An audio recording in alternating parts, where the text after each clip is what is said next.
आज आपको हरतालिका तीज व्रत कथा सुनाऊंगी। लिंग पुराण के अनुसार माँ पार्वती ने अपने पूर्व जन्म में भगवान शंकर को पति रूप में प्राप्त करने के लिए हिमालय पर गंगा के तट पर अपनी बाल्यावस्था में अधोमुखी होकर घोर तप किया था। इस दौरान उन्होंने अन्न का सेवन नहीं किया, काफी समय सूखे पत्ते चबाकर काटी और फिर कई वर्षों तक उन्होंने केवल हवा पीकर ही व्यतीत किया। माता पार्वती की यह स्थिति देखकर उनके पिता अत्यंत दुखी थे। इसी दौरान एक दिन महर्षि नारद भगवान विष्णु की ओर से पार्वती जी के विवाह का प्रस्ताव लेकर मां पार्वती के पिता के पास पहुंचे, जिसे उन्होंने सहर्ष ही स्वीकार कर लिया।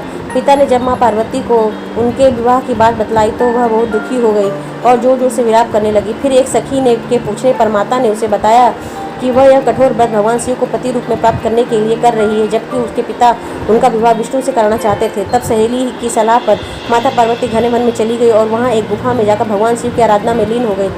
भाद्रपद तृतीया शुक्ल के दिन हस्त नक्षत्र को माता पार्वती ने रेत से शिवलिंग का निर्माण किया और भोलेनाथ की स्तुति में लीन होकर रात्रि जागरण किया।